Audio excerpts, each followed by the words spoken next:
Hoy me he querido acordar de aquel episodio tan tremendo que a Karol Wojtyła le ocurrió aquel 13 de mayo de 1981. Y sin embargo, él lo perdonó. ¿Qué no perdonaríamos nosotros hoy si un hijo nuestro se acercara a nuestro regazo pidiéndonos ayuda o simplemente diciéndonos perdona, papá o mamá?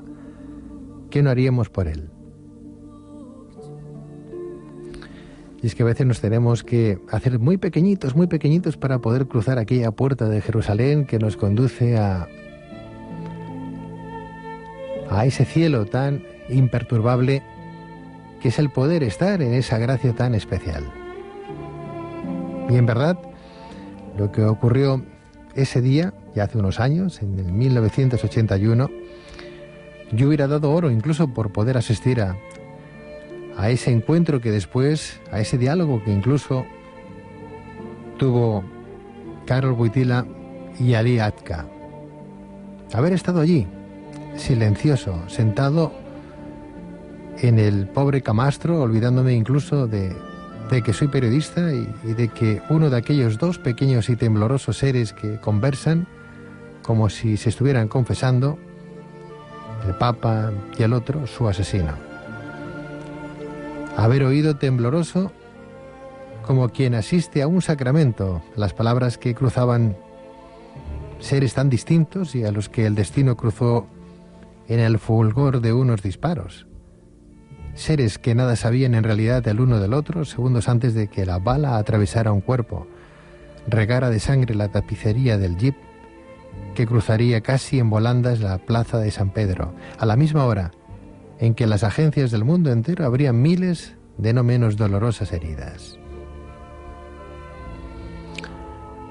Me habría gustado estar allí para preguntarles ¿qué es esto de ser hombre? Porque un ser humano puede disparar sobre otro.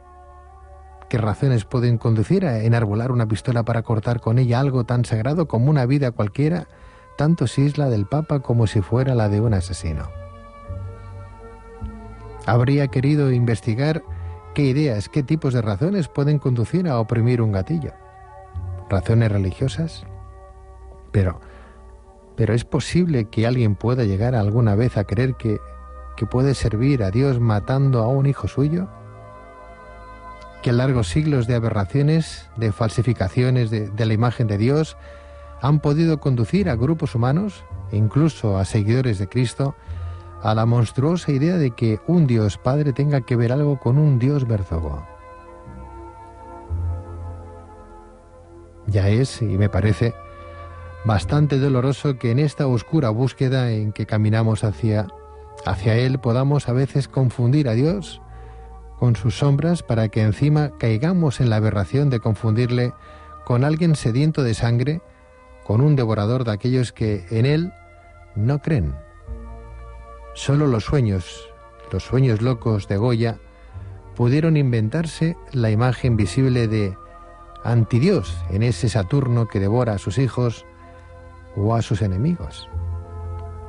Moloch solo es un sueño de la demencia humana.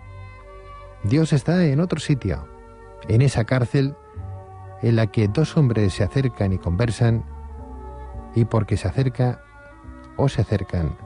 se aman.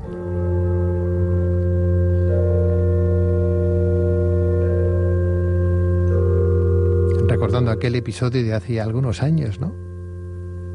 Por aquello de el diálogo que hoy podemos ir respirando entre políticos, entre posturas de una y de otra faceta política de este país, entre sindicatos, entre gente que sale a la calle para decir que basta ya, que hasta ahora no habían salido, pero que les damos la razón, porque el mundo tiene que cambiar, España tiene que cambiar, las ideas y la vocación de político tiene que cambiar.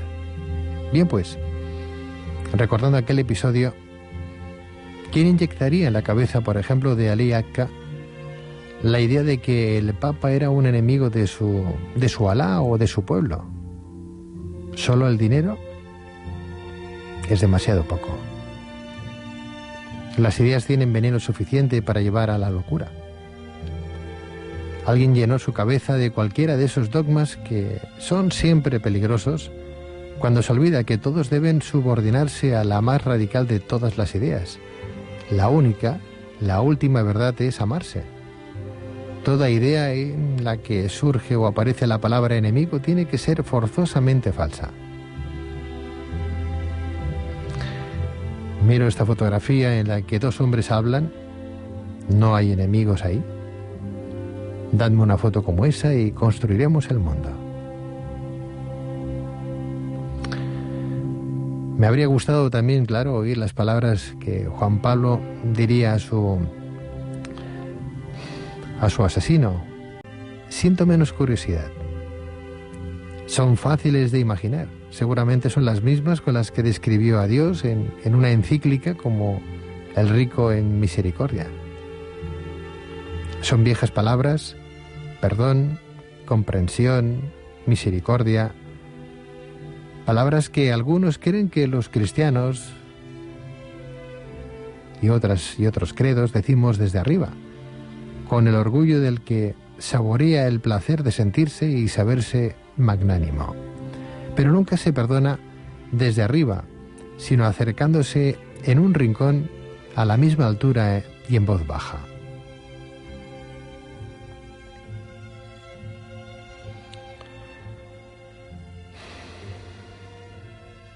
Incluso semanas después, leo en un periódico de crónicas de la historia, que una dulce periodista televisiva, batiendo el récord de inhumanidad, se atrevió a preguntar, como quien hace una gracieta a un sacerdote, aludiendo al Papa, si él creía que Cristo llevaría chaleco antibalas.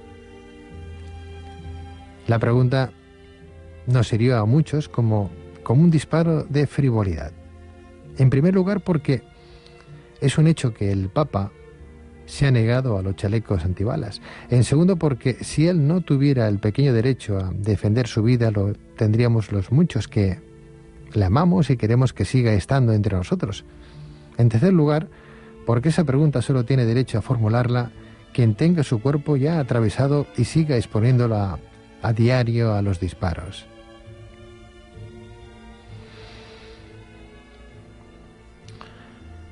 Yo sé muy bien que Juan Pablo II estaba más que dispuesto a subir a la cruz el día que fuese necesario.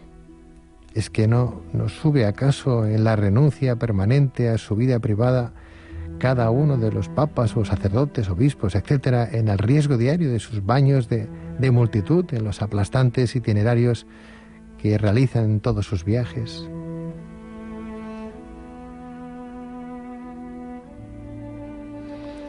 De todos modos, lo que importa no es jugarse la muerte, sino construir la vida.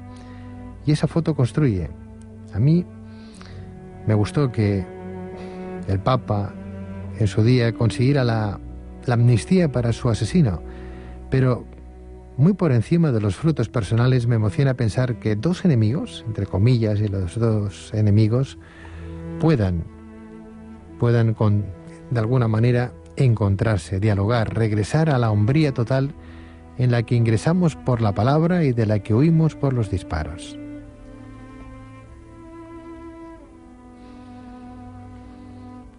Escribir ese día con lápiz gozosamente rojo en mi calendario porque el mundo retrocede en cada hombre que mata y estalla como una primavera cada vez que dos hombres que se creían adversarios se dan la mano.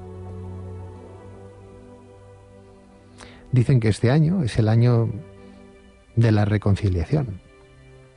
Ahora lo entiendo. Reconciliarse es sentarse todos juntos en un rincón y llorar juntos, porque los hombres somos idiotas y aún no hemos empezado a aprender la primera lección, que es amar y no dispararnos. Nunca, por nada, los unos a los otros.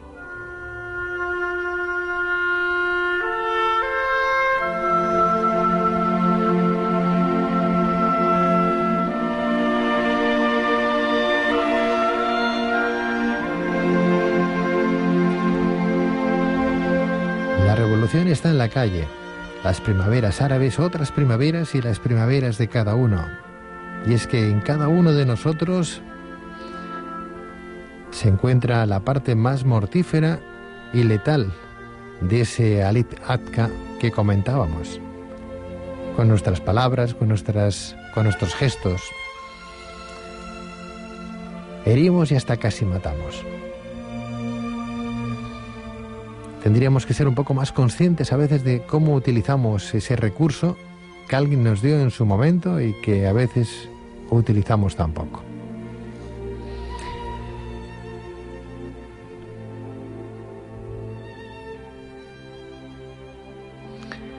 La verdad es que solamente hay que abrir el periódico, cualquier periódico, para darse cuenta que a cualquier noticia uno le puede extraer una información tremenda. Desde una confesión o de otra, es igual. Siendo siempre objetivos, podemos encontrar una y otra noticia, una al lado de la otra, que nos va a hablar sobre todo de sentimientos y de emociones, de lo bien que lo estamos haciendo o de lo mal que se comporta el ser humano. De nosotros dependerá que cuando hayamos leído esa noticia, formulemos nuestros propios